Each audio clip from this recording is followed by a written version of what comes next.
Did you know that for May the 4th be with you this year, theater chains are running marathons of Star Wars showing Episode 1 through Episode 9, the entire Star Wars saga, non-stop in theaters. It's 20 hours. That is a long time. And you know what that 20 hours means? Lots of bathroom breaks. Well, that, but it also means that Rogue One is excluded. Because it's the Skywalker Which song. I am not. Just saying. Vader's in it. Look. It's how they get the plans. Look, I'm not excusing it. I'm saying that's their reasoning. I understand The that. main movies of the trilogy. Well, the reasoning is probably to not make it 27 hours long. But really, Rogue One isn't 7 hours. No, I know. But once you're at 20, what's a few more? What's another two? Because Rogue One is top 3 Star Wars movie. And that's why it's such a... well, okay. So its omission is a elite. glaring omission. It's elite. Rogue One is elite. And it was the first full movie, if I'm not mistaken, by Disney. It was. After they bought the rights. So not only should they have a feather in the cap there, Okay. but they also are excluding one of the best films of the entire franchise by not including it. How cool is it to sit at home, you guys, watch Rogue One, and immediately put on A New Hope? It's so awesome. And they're just going to omit it? Yeah. You know, Here's the thing. When they did those Disney days at the theater, remember when it was the surprise ones? Yes. Rogue One was the surprise. Yes, it was. Maybe they're taking that into consideration that we already had that surprise. It was 2 years ago, though. It's one of the best ones, dude. But it's one of the best ones. yeah. To me, I think some of the best work, and everybody would have a different answer here, but there's at least one TV series in the Disney Star Wars universe that people would consider excellent. Whether you're a big Mandalorian fan or you're Andor or, it's the Clone Wars stuff. So I say, let's all create our own Star Wars marathon. So if you were in charge, Justin Bradford, Oh, God. you have you have the massive responsibility as Star Wars fans to celebrate May the 4th be with you, your marathon. Which movies would you show, TV shows, whatever it is, in what order, and tell us why. Star Wars Holiday Special. Star Wars Holidays. No. I believed you 150%. I'm like, he's going with Star Wars Christmas Special? No. Okay. So, if I'm starting off and we're going in order, then I'm starting with Revenge of the Sith.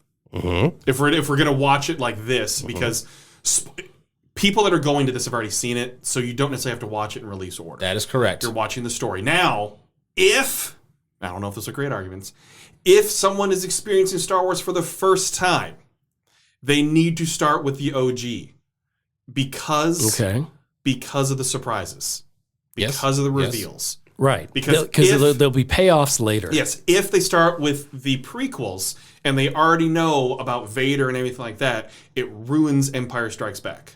Yes, but I will say, in a situation like this where you're doing a marathon, right, 99.9% of the audience have already seen it. Right, exactly. That's why you're not marketing it to anybody. That's why I'm putting that clarification out there. No, for sure. I'm just making sure that we're all on the same page. Because I don't want people coming at me and be like, you're going to start with the prequel movie, blah, blah, blah, blah, blah. So you're almost saying, okay, there's this Star Wars marathon, and then there's if you're one of the few people that are not into Star Wars, you got to go along with them because they can't drive yet. You have a separate theater in which people who have never seen Star Wars would see it in a different order. I would be game for that. Now, actually, let me restart. I would actually start with the last 30 minutes of Attack of the Clones. Okay. All right. And then go into the Clone Wars animated series. Picking and choosing particular episodes. You have to, yeah. That aren't necessarily going to be all about talking. Yeah, I mean, that's actually pushing the story along. Clone Wars jumps. Yeah, and there are series where certain people took over and it changed in quality dramatically. And that's okay because they're filling a huge space of what is going on between episodes 2 and 3. But there are certain episodes numbered, I don't know them off the top of my head, and I'm not going to go look them up now, where it drives the story along part of the Skywalker saga. Those specific episodes there where you're getting more detail about that. Then you go into Revenge of the Sith. Okay. And then we're going to go into Andor. Okay. Oh, wow. Okay. We're going to go into Andor because we got to get some of this backstory. Can I ask you a question real quick? Yes. Do you recut Andor into a movie? No. Or do you let them go episodic? Let it cook. Really? Okay. I disagree with that. Yeah. Okay, look, this is mine. No, yeah. Go ahead. I would say he gets to pick his own, but you can't recut films. Yeah, you just got to choose an order or omit. Andor is what I want Star Wars to be like. It's so awesome. It is dark. It is emotional. It is storytelling. It is invigorating. It's intriguing. It is giving you so many descriptive adjectives, right? Andor is Star Wars. That's what I want more. Like what I'm hoping the Acolyte is like. I want some darkness to this. I want the storytelling. I want deep with it. And Andor gave us that because at first we're thinking, it's just about Cassian Andor. No, there's so much depth to Andor, right? Really explaining what the Empire was doing and what's going on, the darkness from within. It shows the birth of the rebellion. Really. It does. Yes. Right. It shows you how the Empire became a way of life, and then because of that, a rebellion formed. Yes. And throughout this, we're going to also splice in Rebels, the animated series. All right. So this is a marathon that's going to take days. Okay. And All right. So bring your adult diaper because no. You're not going to have a lot. That we're going to use a catheter. Okay.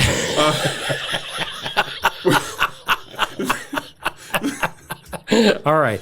So we're at 4 days. Yes. So we have that, and then after that, we're going to get into Rogue One. Of course, because Rogue One goes directly into New Hope. Then you have a New Hope that goes into Empire Strikes Back, and then you have it go into Return of the Jedi. I want all original versions. That's a good clarification. Good call. At which, because there's like about 17 versions of each one. Han shot first. Dear God. Yeah. Don't give me these digital CGI things of weird Jabba. I don't need these weird transitions in Jabba's palace with the CGI things. I don't need the CGI that doesn't stand up. Give me the practical. Okay, I want the practical effects in this. Can I make one amendment to that? Amend me. Not special edition stuff. Yes. Because I completely agree. Okay. No Jabba song, nothing. That's all garbage. Right. Hit me. But Ian McDermott playing Palpatine, the overlap on Empire Strikes Back, I would love to have that for continuity. Okay. Okay, I can give you see what I'm that. saying? Like it's a small one, but it's a amendment. Sure. Do I have a second? Yeah, I'll second. All those in favor? Aye. Okay. All right. It passes. We'll go with that. Who's a parliamentarian of the Untitled Film Project Podcast? So, and then we're done. Okay. You can be. No. After Return of the Jedi, and then I want the Mandalorian series and Ahsoka, and then we're done. No, now we're at like 6 days? So something like that. Now here's the thing. Maybe it's a cruise. Let me say, I am not. Star Wars cruise. I mean, it doesn't matter where it goes. Royal Caribbean, you're in the where theater. that idea came from. Here's the thing. It's just 2 circles in the harbor. Just keep showing the movie because nobody's watching anything outside the movie. I am not a hater of the sequels. Okay, I'm not a hater. I'm not either. I'm not a hater of them. But in my perfect world, I'm fine with it ending there because that's what I want to experience as well too. Because I feel like they could have developed characters better in the sequels. Because they did. I do like Rey.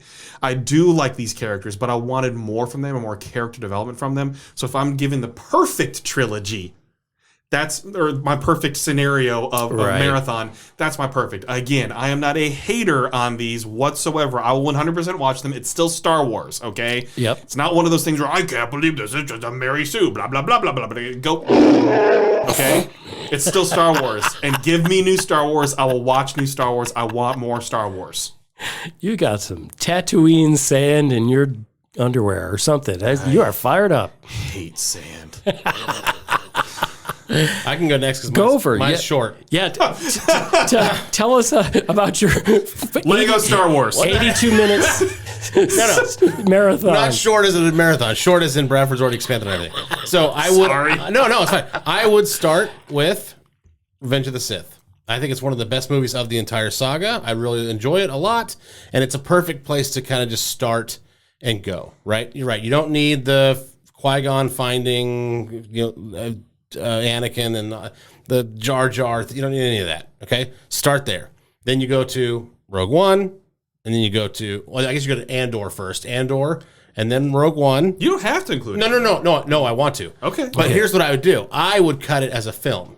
So I would go back through Andor and make it a film. So I would take out the pieces, the kind of pieces that's kind of filler for TV. There was a little bit of a slow run before preparing for the heist. Yes. In the middle of the series, it took a dip. For sure. So I'm just saying I would take out those little kind of pieces there and make it a film. Then I would do long film. Well, we've seen them. I mean, it's not. I mean, then I would go. Rogue One, of course, A New Hope, Empire Strikes Back, Jedi. Then I would love to see The Mandalorian. I actually might cut this one as well to a film. Like, I'm talking about all 3 seasons now, so it's going to be a massive. Okay, but there's like some stuff about like the when he goes back to Tatooine, and it's the guy who wants to be a bounty hunter, but then he's not a bounty hunter, and then they go on this. It's like, okay, we don't need it. So you can kind of kill some of these things. So my point is, you can get out the X-Acto knife, and then I would do the existing the Disney trilogies. I like them. It was the last one, Rise of Skywalker, my favorite film? By all means, no. But I know I'm an anomaly in this room, but I loved The Last Jedi. No, I liked it a lot. What do you mean anomaly? You always rip on me for liking The Last Jedi. That's not me. Rian Johnson. Really? No, yeah, that's not me. We'll pull the tape back and look. Is that what you, tape? Jim? No. I just have a couple of problems with that. I liked Last Jedi. What are you talking about? I'm gonna go back and pull the tape. They were a little corny sure. in the old when they were going on the initial bombing run, where they're talking to the guy General inside. Hux. Yeah, that's a great scene. With Oscar Isaac, that interaction. Yeah, it was to me. That felt. Can't hear you. I know. That's awesome. That could have been written by any B-league Steve Martin. Taika Waititi could have wrote that. Yeah. And that's what we loved about Thor Ragnarok. It was so kind of tongue-in-cheek and fun. It just didn't feel right. And then the other one was just like the whole Princess Leia and the commander played by Laura Dern, and they're floating through space. Well, that whole sucked. thing, that was just god awful. I hate that. I agree. Like, I don't bag on the entire movie, but those scenes in particular, especially the floating in space. Last Jedi, I like the direction it was going, and then they did another 180 with Rise of Skywalker and screwed it up. That's why I like Last Jedi. Because I like how it took it a different direction. For sure. That's the overarching theme for why I overall liked Last Jedi. Yeah. Okay. So it's different. All right. All right, Jim, how would you construct your marathon? Mine is going to be one that's a little more comfortable. I'm not going to keep people around that long. Okay. And maybe that just reflects my age. I don't know. Like, you can do catheters too. Yeah, that's true. That's true. I'll just drink what's that stuff? Ensure that Grandpa drinks. To make sure he gets his nutriments, and then just out the catheter. So mine's going to be very similar, but it's going to be smaller, and I'm starting ahead of Revenge of the Sith. So I am going to begin the marathon with the first season of Andor. Okay. Because what that does is, to me, it kind of sets up the universe in that you start to understand the stakes. Mm-hmm. And there are some people that when, Star Wars Episode 4, A New Hope, the original release, when that came out, it was fun, it was exciting, it was swashbuckling. But once you see Andor and then Rogue One, which continues his story and leads right into A New Hope, all of a sudden, everything that Han, Luke, and Leia are doing takes on a different meaning, and the right meaning, because you've got the context now. And I would stop at Revenge of the Jedi, because once you see that they were just creating Ewoks to sell toys, you will go, you know what? Enough of the money grab, and then everybody's happy walking out. Jim just went OG title. I know. I wasn't going to correct him. Yeah, I really was. Unapologetically. Yep. I'm not going to pretend. I just want to make sure the audience knows that's it doesn't mean that was not a and it's not hate on those other movies, but I'm just thinking, that's perfect. That's fine. That arc is just right. Because mine's going to cost like $500. Yeah, think of the staffing costs and a semester. But you're going to get a popcorn bucket. Okay. Of the Death Star. No. Or is it the one from Dune 2, part 2? No, it's very similar. It's, what... he falls in... I'm picking a Sarlacc seat a little farther away. You're getting the Sarlacc pit without the acid to rot your hand. Okay. I'm just saying, similar but equal. I can get behind a Sarlacc pit. All right. You can get behind, you can get on top. It's dark theater. Do what you want, just not in the seat in front of me. A heavy breathing Darth Vader or a popcorn bucket? Tell us, what would be your perfect Star Wars marathon? Is it the numerical order that they're doing it in, 1 through 9 for May the 4th? Or is there a better way to tell this story? Would you start at Phantom Menace and move on from there? Like, there's got to be 1,001 different ways to mix up how you would do the perfect Star Wars marathon. Or is it every single thing that's been produced? Somebody do the math. Not us. I don't care enough to do the math, but I would like to know the answer. There's got to be the math out there. Thank you for listening to the Untitled Film Project Podcast. To support the show, please rate, review, follow, and subscribe. Original music by Jeremy Schwartz. Special thanks to the Music City Film Critics Association. Editing and post-production by Jeremy K. Gover. Voiceover by Chad Bennett.